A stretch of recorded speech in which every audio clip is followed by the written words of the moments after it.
अब इतनी आप लोग टीवी पर कथा सुनते हो, इतनी बार आप कथा में जाते हो। हमने हर बार टीवी पर कथा में कहा, बोला कि नहीं बोला? ईमानदारी से बोलो रिजीजियो, क्या बोला था? सोने की कोई रकम लेकर कथा में मत जाओ, कीमती सामान लेकर कथा में मत जाओ, अपना कोई सामान लेकर कथा में मत जाओ। केवल अगर लेकर जाना तो 2 पानी की बोतल लेकर जाओ, और अपने बैठने के लिए अपने को कोई दवाई वगैरह, वैसे तो शिव महापुराण में किसी चीज की जरूरत नहीं पड़ेगी, ये विश्वास रखिए देवादिदेव महादेव से। पानी की 2 बोतल साथ में लेकर जाओ, और बन सके तुम्हारे घर में अगर रोटी थोड़ी 2-4 ज्यादा बना लो, तो तुम जहां बैठकर कथा सुनती हो, अपनी पड़ोसन के लिए, कोई बाहर से कथा सुनने के लिए आया है, उसके लिए 4 रोटी अचार ऐसा बांध कर लेकर आओ, और उसका मुंह झूठा करा कर जाओ। इतना जरूर हम शिव पुराण में कर।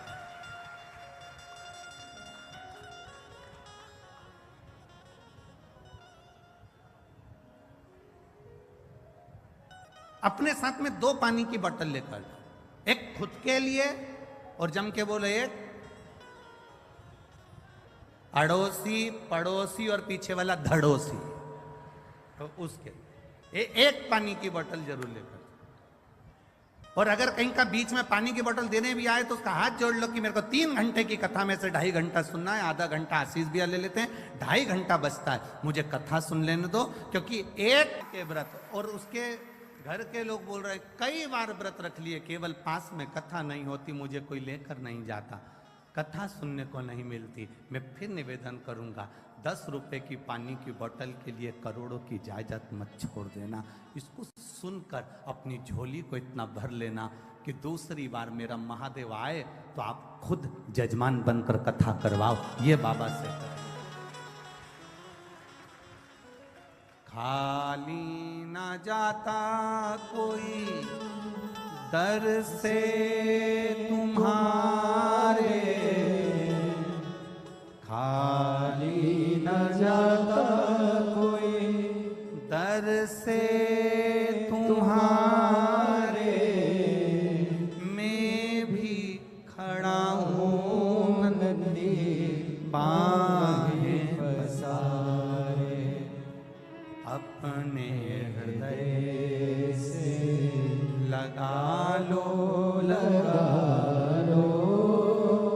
गिरा जा रहा हूँ, उठा लो भोले अपने दर से अब तो न टालो, गिरी जा रही हो, उठा लो। ये भक्ति के बल को बढ़ाए, और जिस दिन आपके भक्ति के बल को आप बढ़ा लेंगे, उस दिन शिव की कृपा अपने आप हो जाएगी। चोर चोरी करा, धन लेकर शिवजी के मंदिर से बैठे हुए संत के पास का ही सामान चुरा कर ले गए। जुआरी था,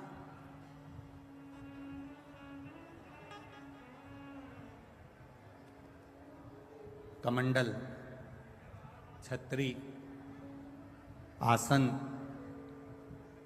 ले गए। आते हैं लोग, बहुत आते हैं कथा सुनने के लिए। अगर संत आएंगे, साधु आएंगे कथा सुनने के लिए, कोई भक्त आएगा तो कथा सुनने के लिए चोर भी आएगा।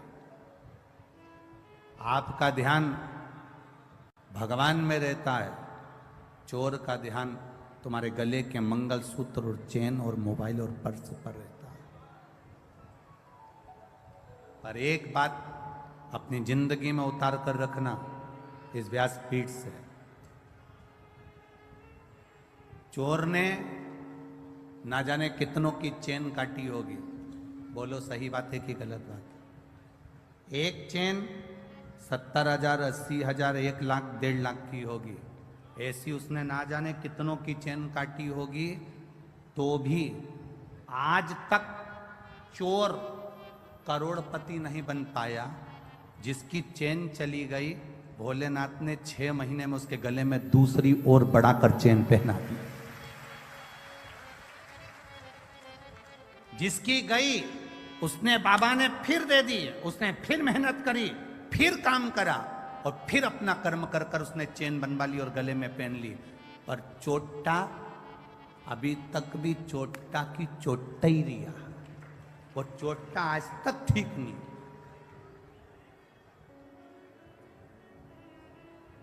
कोई सोने का सामान लेकर मत जाओ। अगर आए हो कथा में तो हम तो बाबा से मिलने के लिए आए, हम बाबा से मांगने के लिए ना चलता है कि साहब वो हमने पहले सुना है, स्मरण में तो नहीं है कि लाल कलर का परमिट बनवा लो तो ये मिलता है, पीले कलर का परमिट जानते हो, पीले कलर का एक कार्ड बनवा लो तो उससे ये मिल जाता है, लाल कलर का बनवा लो तो ये मिलता है, गुलाबी कलर का परमिट बनवा लो तो ये मिलता है, शक्कर मिल जाती है, चावल मिल जाता है, बीमारी का पैसा मिल जाता है, ये मिल जाता है, वो मिल जाता है।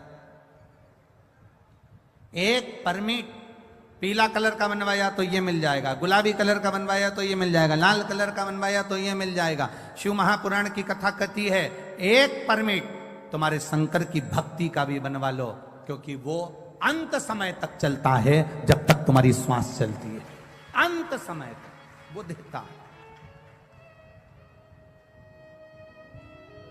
एक जुआरी गया और एक संत का एक ब्राह्मण का आसन कमंडल छतरी लेकर आ गया और उसने वो लेकर आया और अपने दोस्तों से कहा कि चलो जुआ खेलते हैं। जुआरी ने, दोस्तों ने कहा तेरे पास लगाने के लिए क्या है? उसने कहा मेरे पास छतरी है, उसने कहा मेरे पास कमंडल है, उसने कहा मेरे पास में ये आसन है। दोस्तों ने कहा फिर ले आया थोड़ा बहुत सामान, चल बिठाओ, जिंदगी में आज तक जीता तो है ही नहीं, हारेगा। सब बैठ गए, जुआ चालू हुआ। दोस्तों ने अपनी अपनी जिंदगी की पूरी कमाई उस छाता कमंडल आसन में लगा दी और आज पैसे वाला बन गया, पैसे वाला बन गया। तो जब व्यक्ति के पास में धन बढ़ने लगता है, जब व्यक्ति के पास में थोड़ी सी संपदा बढ़ने लगती है, तो उसके 3 मित्र बन जाते हैं। पहला ताली, प्रशंसा करने वाले, दूसरे नंबर का थाली, होटल में खिलाने वाले, तीसरे नंबर का प्याली, मदिरा पिलाने वाले। ये उसके 3 मित्र बन जाते हैं। इसके बन गए। प्रशंसा करने वाले इसके मित्र बन गए। बहुत बढ़िया, कितना पैसा है तेरे पास में, कितनी दौलत है तेरे पास में। लोगों ने इसको होटल में खिलाना चालू कर दिया, अब इसके पैसे से होटल का माल खाना चालू कर दिया। नशे में धुत रहने लगा और नशे में रहते रहते, होटल में खाते खाते, नशे में रहते रहते एक वेश्या के संग पड़ गया।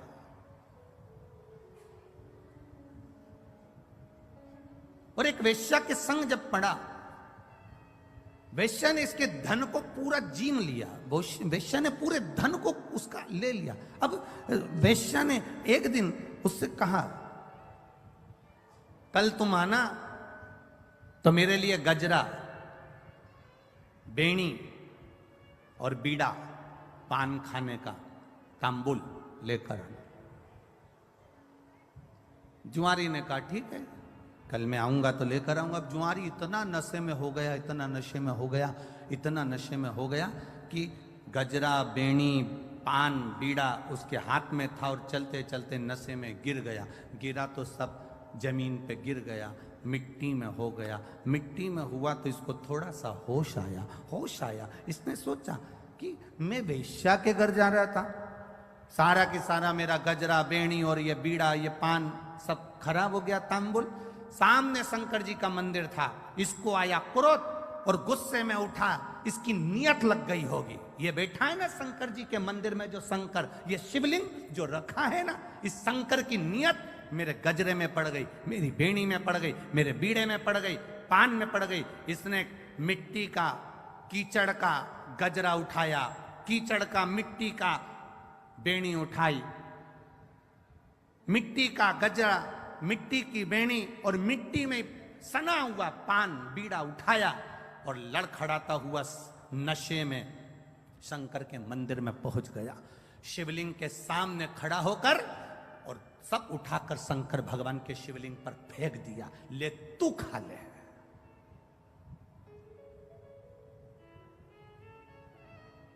शिवलिंग पर फेंका, ले तू खा। चले गया। 2-3 साल निकल गए। 3 साल के बाद ये मर गया, प्राण छूट गए। गया ऊपर, यम की कैद, यम की सभा में पहुंचा। चित्रगुप्त महाराज से कहा गया इसके पुण्य पाप गिनो कितने हैं। चित्रगुप्त महाराज ने कहा इसने जिंदगी में पापी पाप करा है। जिंदगी में जुआ खेलता रहा, पूरी जिंदगी बर्बाद कर दी जुआ खेलते खेलते। मदिरा में डूब गया, चोरी में डूब गया, व्यसन में डूब गया, वेश्या का संग में डूब गया। इसने कोई अच्छा काम नहीं करा। कोई तो अच्छा काम इसने जिंदगी में करा होगा, कोई अच्छा काम नहीं करा। कोई तो काम करा होगा ना, देखो तो सही। यमराज ने जब चित्रगुप्त महाराज से पूछा, उन्होंने मना कर दिया। धर्मराज को बुलाया गया, धर्मराज से न्याय करवाया गया। इसने कोई अच्छा काम करा है? धर्मराज ने न्याय में बता दिया पत्रिका में, इसने एक काम अच्छा करा है। क्या? इसने एक काम अच्छा करा कि इसने एक तांबुल, एक बीड़ा, एक गजरा उठाकर शंकर जी के मंदिर में शिव जी पर चढ़ाया था। इतने में चित्रगुप्त महाराज बोले चढ़ाया नहीं है, मिट्टी में हो गया था, वेश्या नहीं लेती। मिट्टी में हो गया था, वेश्या पान नहीं खाती, इसलिए उठाकर शंकर जी के ऊपर फेंक दिया है। धर्मराज ने कहा भले फेंका, पर शंकर जी के ऊपर तो फेंका ना। फेंकने को तो ये नल्ली में फेंक देता, गटर में फेंक देता, पर शंकर जी के मंदिर में जाकर फेंका ना, इसलिए वो चढ़ाया ही है। तो धर्मराज जैसे ही बोले तो यमराज ने कहा अब करें क्या? तो धर्मराज ने कहा इसका न्याय केवल एक है, जितने कदम चलकर ये शंकर जी के मंदिर तक पहुंचा है उस कदम को गिना जाए, और उतनी देर के लिए इसको इंद्र का सिंहासन दे दिया जाए। कदम चलकर ये गया है, उतने कदम के लिए इसको, अब उसके कदम गिने गए। कहा 28 कदम चलकर ये शंकर जी के मंदिर में पहुंचा है, तो कहा 28 घड़ी के लिए इंद्र को कुर्सी से उतार दो और 28 घड़ी के लिए इसको इंद्र के सिंहासन पर बिठा दो। 28 घड़ी के लिए जब इंद्र के सिंहासन पर बैठा जुआरी, तो जुआरी को लगा मैंने शंकर जी के मंदिर में केवल सड़ा हुआ बेकार सा सामान फेंका था, तो मुझे इंद्र का सिंहासन मिल गया। अगर मैं कुछ अच्छा शंकर जी के मंदिर में जाकर एक लोटा जल अगर प्रेम से चढ़ा देता, तो ना जाने कहां कहां का राज्य मेरा भोलेनाथ दे देता। केवल 28 घड़ी 22 घड़ी शिव के मंदिर जाने में जितने कदम चलकर गए, उतनी देर का राज इंद्र का सिंहासन मिल गया, इंद्र की सत्ता मिल गई। इसने भी देरी नहीं करी, दान में पीछे नहीं हटूंगा। ताली बजाई, अप्सराओं को बुलाया, दान कर दिया। ऐरावत को बुलाया, दान कर दिया। जितना इंद्र के सिंहासन पर बैठा, जितनी देर बैठा, जो जो रखा था सब दान कर दिया। 28 घड़ी के बाद कुर्सी से नीचे उतरा, तब दूसरा इंद्र जो पहले वाला था वो वापस कुर्सी पर बैठा। कुर्सी पर बैठा तो उसने अप्सराओं को बुलाया तो आए नहीं, ऐरावत को बुलाया तो आए नहीं। जितना खजाना भरा पड़ा था सब वो लुटा के चले गया। अब सब लुटा के चले गया तो इंद्र रोते रोते भगवान विष्णु के पास गए। नारायण, जो पहले शंकर जी के कहने पर, धर्मराज के कहने पर जिस जुआरी को तुमने कुर्सी पर बिठाया था वो सब बर्बाद कर गया, सब लुटा कर चले गया। अप्सरा नहीं, ऐरावत नहीं, धन नहीं, दौलत नहीं, सब लुटा दिया। पूरे इंद्र की सरकार, इंद्र की सत्ता में जितना पड़ा था सब लुटा कर चले गया। ऐसे व्यक्ति को कुर्सी पर बिठा दिया जो सब लुटा दिया। भगवान नारायण ने कहा अरे इंद्र, जो तू इतने सालों में नहीं कर पाया वो 28 घड़ी में करके निकल गया। 28 घड़ी करा और निकल गया। जो तू इतने सालों से नहीं कर पाया, अपनी सत्ता रहे, वैभव रहे, सालों साल चलती रहे, जो इतने वर्षों से नहीं कर पाए, कोई उस कुर्सी पर जब बैठता है तो बैठने पर फिर वो जब लुटाना चालू करता है, बात का नहीं सोचता कि खाली होगा दूसरा बैठेगा तब देखा जाएगा, अभी तो दोनों हाथों से कर्म करने का मौका मिला है। अच्छा करते चल, सत्कर्म करते चल, जितना अच्छा कर सकते हो करो। अरे इंद्र, तू दुख मत मना, जो तू नहीं कर पाया वो 28 घड़ी में बैठ कर वो करके निकल गया। तू तो इतने सालों से बैठा था ना कुर्सी पर, तू इतने सालों से बैठा था ना सत्ता पर, तो तूने क्या करा? पर वो बैठा और कर कर सब चला गया। इंद्र नेत्रों से नीचे चरण में भगवान के नेत्र कर लिए, और भगवान विष्णु ने जाकर उस जुआरी से कहा, तूने अपने दान का सदुपयोग करा, जा मैं तुझे आशीर्वाद देता हूं। शंकर जी के मंदिर में तूने गजरा बीड़ा दिया था, अधिक मास का समय था, इसलिए मैं तेरे दरवाजे पर भिक्षा मांगने आऊंगा। तू पृथ्वी पर राजा बलि बनकर जन्मेगा और ये नारायण वामन अवतार लेकर तेरे दरवाजे पर भिक्षा मांगेगा। अधिक मास का महीना। बहुत हंसते हैं लोग, कावड़ यात्रा लेकर जाने वाले कावड़िया जितने होते हैं, गंगा जी का जल लेकर जाने वाले, 2 लोटों में जल भरकर लेकर जाने वाले, शंकर जी को जल चढ़ाने वाले पर, कावड़ियाओं पर दुनिया के लोग हंसेंगे, अपशब्द कहेंगे, ताना देंगे, आड़ा टेढ़ा बोलेंगे। रोज सोशल मीडिया पर देखना तो लोग कावड़ियाओं पर ताना देते मिलेंगे। शंकर जी को जल चढ़ाने से क्या होता है, शिव जी को दूध चढ़ाने से क्या होता है, शंकर जी के ऊपर बेलपत्र चढ़ाने से क्या होता है, शंकर जी को इतना दूध फ्री में ढोले जा रहे हो, इतना दूध शंकर जी पे चढ़ाए जा रहे हो। हमारा तो इतना सा निवेदन है, आप जितने बच्चे पैदा करो उनको दूध पिलाने की दम तुम में रखो। सनातन धर्मी को मालूम है कि दूध कहां कहां चढ़ाना है, ये उनको ज्ञात होता है। एक एक सनातन धर्म का व्यक्ति जानता है कि दूध किस जगह चढ़ाना है। शंकर को रिझाना है, दूध चढ़ाना है, कावड़ चढ़ाना है, ये शिव को रिझाने के लिए है। कोई कह दे कि ये व्यक्ति या ये समाज का व्यक्ति या वो समाज का व्यक्ति, शंकर को जल चढ़ाने वाला न ब्राह्मण, न क्षत्रिय, न वैश्य, न शूद्र, ये कोई नहीं होता। शंकर को जल चढ़ाने वाला केवल शंकर का एक उपासक, शिव का भक्त होता है, और कुछ नहीं होता। ये हमारे भीतर का भेद है। ये हम सोचते हैं कि शिव जी के मंदिर नहीं जाना चाहिए, शंकर को जल नहीं चढ़ाना चाहिए, नए नए लोग आएंगे आपसे कहकर जाएंगे, जल चढ़ाओगे तो ऐसा हो जाएगा, धतूरा चढ़ाओगे तो ऐसा हो जाएगा, ऐसा करोगे तो ऐसा हो जाएगा। शिव महापुराण की कथा कहती है, शंकर को अगर 1 लोटा जल चढ़ा रहे हो, हमने पहले भी अलवर की कथा में कहा था, इससे पहले पुष्कर जी की कथा में कहा था, कोई लेट बनता है, कोई जल्दी बनता है। मेरे शंकर को जल चढ़ाने वाला एक दिन सेठ बनेगा जरूर। करते रहो शिव की आराधना, खाली नहीं जाती। शंकर की आराधना खाली चले जाए तो मतलब